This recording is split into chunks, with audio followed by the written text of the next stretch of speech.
funny, actually, isn't it, how people are immobilized by the word no. It's only a little tiny word. It's only 2 little letters, and they're totally rooted to the spot at the prospect of hearing the word no.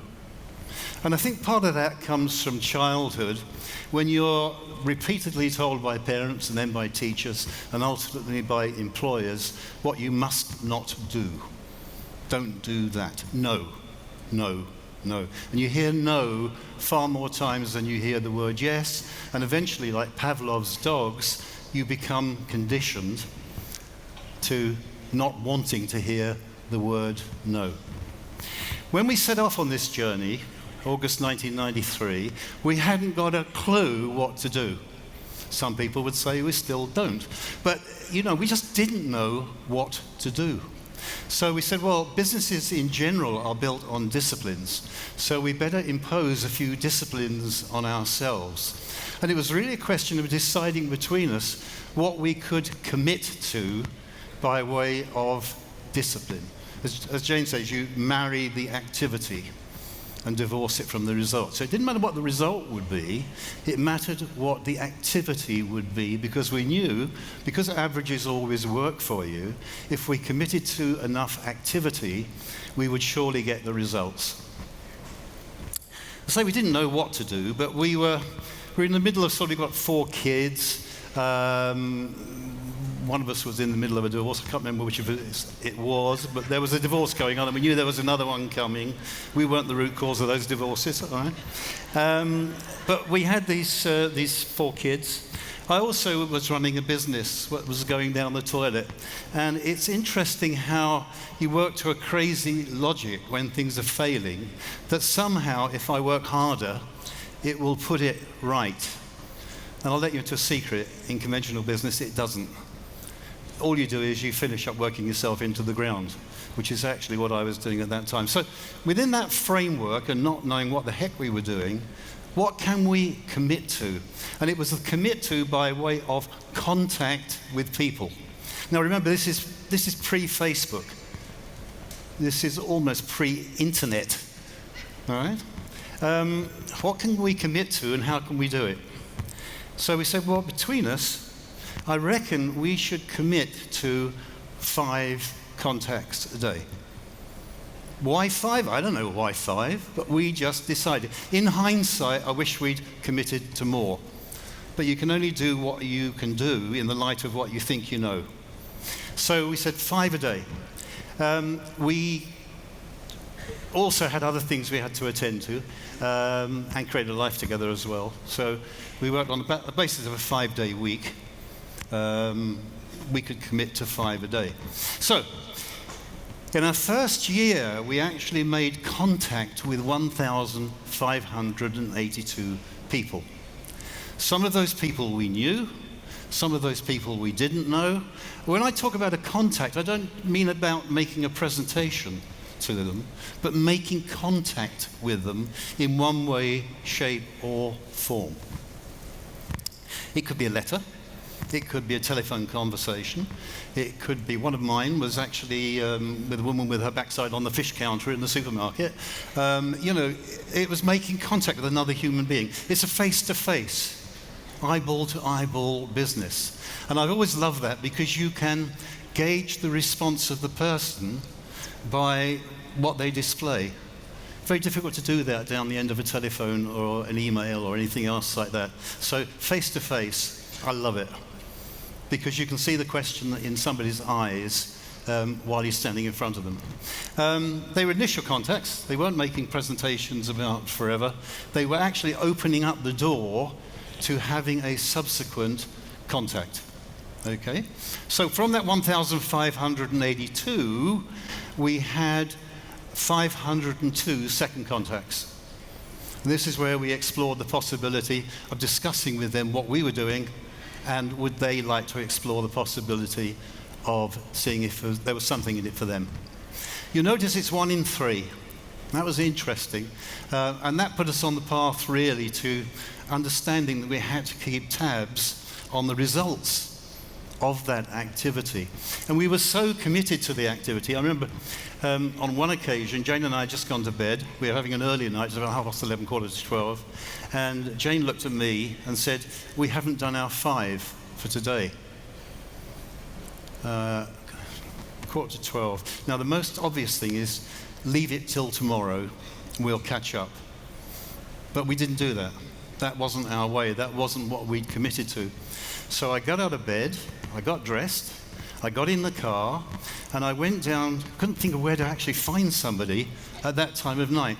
So I went down to an all-night filling station in a town nearby. And you know the all-night filling stations? You know, the sort of Neanderthal you usually get there behind the shutter. And I thought, I've got to have an excuse for talking to this person. So I opened up the flap, looked through, knuckles on the ground. Can I have a pint of milk, please? I didn't need a pint of milk, but I thought that's a good excuse. And I wasn't sort of overwhelmed by what I was seeing on the other side of the screen. But I thought, I've got to see the process through, because otherwise she'll beat the hell out of me when I go home. So I exchanged a few words with him, got his particulars, and gave him a card. And I went home, and Jane said, "How'd you get on?" I said, "Well, it met the commitment. I wouldn't hold my breath on the result of that commitment." So he was one of the 1,582 people contacted. He didn't respond to the second contact. That didn't altogether surprise me.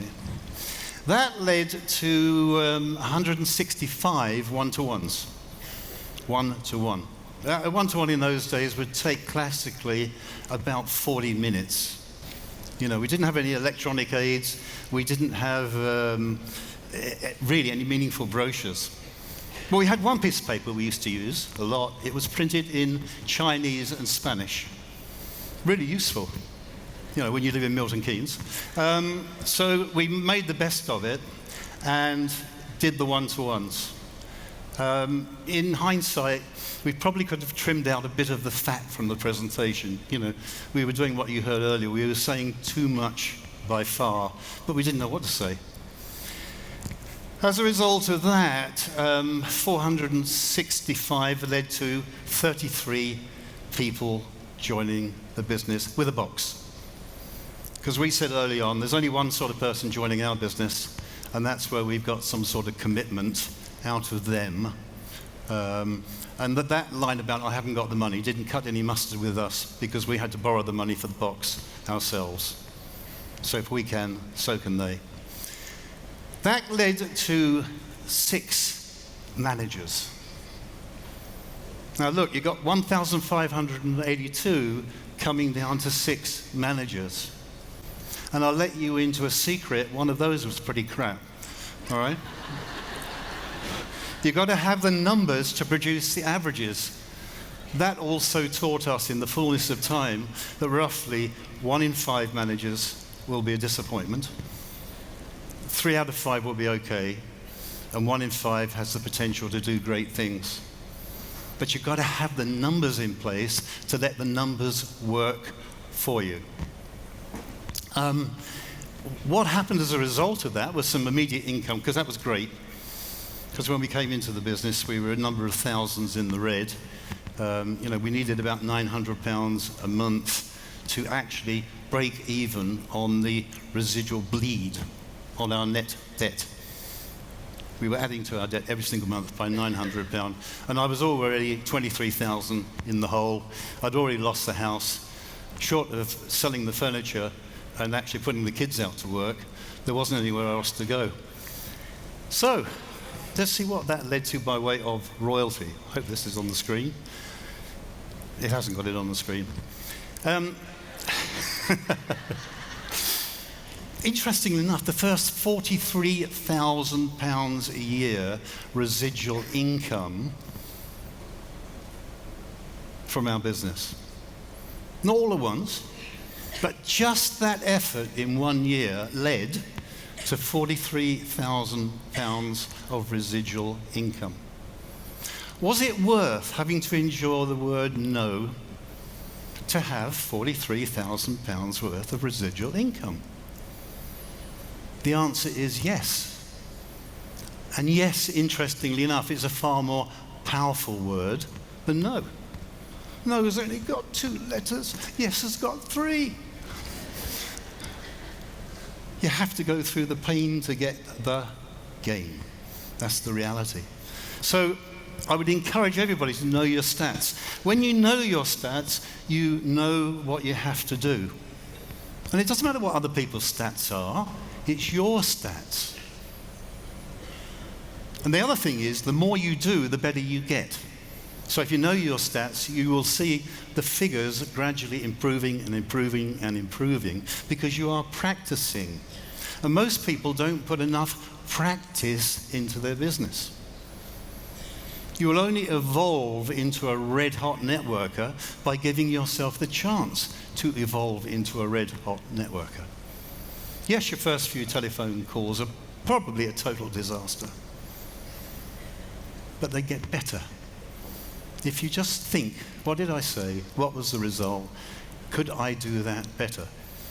And it's a bit like a champion tennis player. They've had to hit the ball over the net a lot of times. They just didn't go out at Wimbledon and win the championship. And most people don't give themselves a chance to be truly successful because they don't put their practice in. In network marketing, as in any other sector, it's about 10,000 hours of practice. To be so good, you are dangerous to yourself and everybody around you. Am I making sense? You know, when people say, I can't do what you can do, that is nonsense. You can do what I do, but you can do it with practice. Don't expect to come in on the first day, the first week, or the first month and do what I do, but learn how to do it. And I personally believe that you'll be better at it than I am. That's the other thing. Always keep your feet on the ground. It's not about you. It's what you can help them become. So know your stats. Know what's driving your business forward.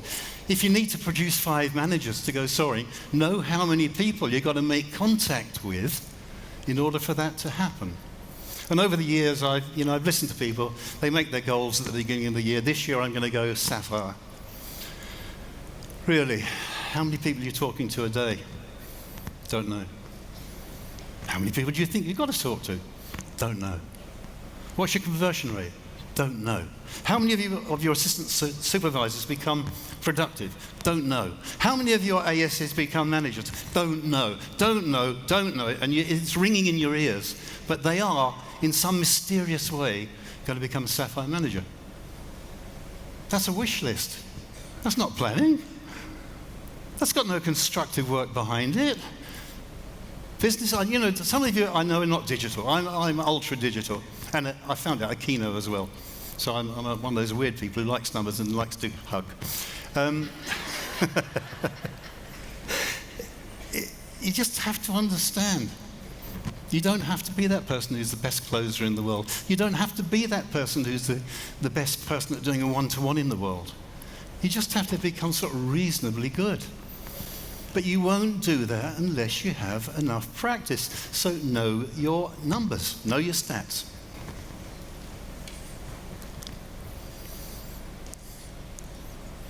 The reality is that most people don't hear enough no's. When I'm talking to somebody and analysing what they're doing, I'm not really interested in how many yeses they got. How many no's did you get? Because I know if they got enough no's on the law of averages, they will get a yes. And a trainer who I knew years ago, he used to teach conventional sales techniques. And he said, if you stood in Hyde Park with a tray with a gold bar on, saying, take one free, most people would walk round. They would avoid coming into contact with the tray with the gold bar. They'd find every reason under the sun why they shouldn't at least go out to it and pick it up and see if it was real, or scratch it, or do something with it. But what we know is there will always be somebody who comes and picks up the gold bar. You see, you just want to know which one. Unfortunately, they're not identifiable by the way they look. or the way they dress, or their profession, or their education, their height, their colour, or anything else. It's just the way it is. So don't try and beat the averages. Try and use the averages. Don't try and precondition your thinking into, oh, this one's going to be so good. I can't tell you the number of times I've done that. I've come home and said to Jane, oh, I've just found an absolute fantastic one. We do the little happy dance around the kitchen. Because we always did, every time we celebrated it. Another one bites the dust. And it was a little more exaggerated than that, all right, at the time. And as often as not, we were totally wrong. And then we'd find somebody and say, we're not sure, really. A bit of a mouse, you know, introverted. And the next thing you know, they blossomed and turned into something which was within their potential, not within our perception. Does that make sense? Yeah, don't prejudge people. Just give them the chance to let the averages work for them personally. So no, it's a horrible word. I still hate it. I still don't like it. People say, oh, you're a diamond, you've done thousands of these things. You must be absolutely immune to the word no. No, it still hurts. Occasionally I have to fight the impulse not to headbutt them.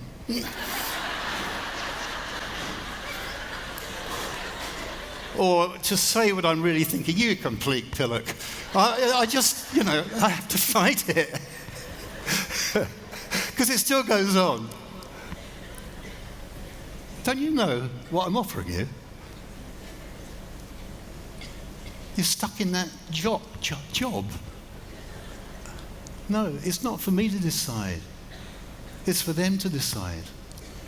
And then we can act on the result of that.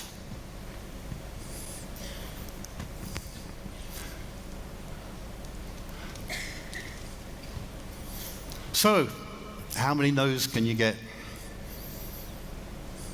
If you know your stats, you'll know how many no's you're getting. If you don't know your stats, you won't have a clue. Everybody says no. Really? I was under the impression there were about 64 million people in this country. How many said no? 3. What, today? No, this month. Not a snowball in hell's chance of being successful. Really? When I first, this is absolutely true. When I first started, I still had the vestiges of a childhood stammer, all right? And it was my biggest fear. The reason why I became a surveyor and worked on sites and spent a lot of time on my own wasn't because I smell or I was, you know, it was the fact I just couldn't cope with this stammer. And then I found I could put it to advantage because when I got very nervous or very excited, the stammer would come out. So when I started talking to people about the opportunity, I'd go, and Rex, and eventually I said, oh, bugger it, I'll sign up.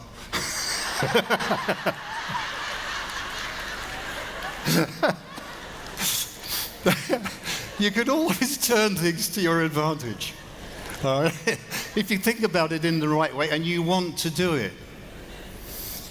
And always behind my thinking was the fact I did not want my children being taken into care by the local authority. Because if you can't provide a home for them, that's what happens, folks. If you can't care for them, that's what happens. We'd lost the house. We'd even lost 2 of the houses we were renting. Where did you go from there? And it was really simple. Push comes to shove, there is no way on God's earth I'm going to allow the local authority to take my children.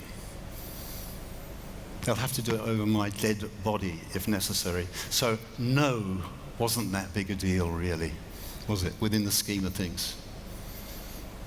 So just become immune to the problem. Practice your yeses. Because yes is a lovely word. Yes, 3 magic letters. Oh, will every yes result in your fortune? No, it won't. That's the reality. But if you don't have a number of them, you don't give yourself a chance. If you don't churn the numbers, you will never be highly successful in this business. And one of the reasons why this line is so successful is that we are world champions at the word no. That's the reality. Get more no's in your life, get more money in the bank. It's very simple. Is it easy? No, it's not. If it was easy, everybody would do it. And they don't. They could, but they don't. Any more than if you say to somebody, would you like a glass of red wine? Most people will say either yes or no. You've got no control over it. You're not going to beat them up, are you, when they say, no, I don't want a glass of red wine. You can't do that. All you can do is ask the question. If you said to somebody, do you want a cup of tea? And they go, no, you go, no, you don't. All right? So understand how numbers work for you or don't work for you if you don't keep track of it. Up the activity, talk to more people, get more no's, get more yeses, get rich.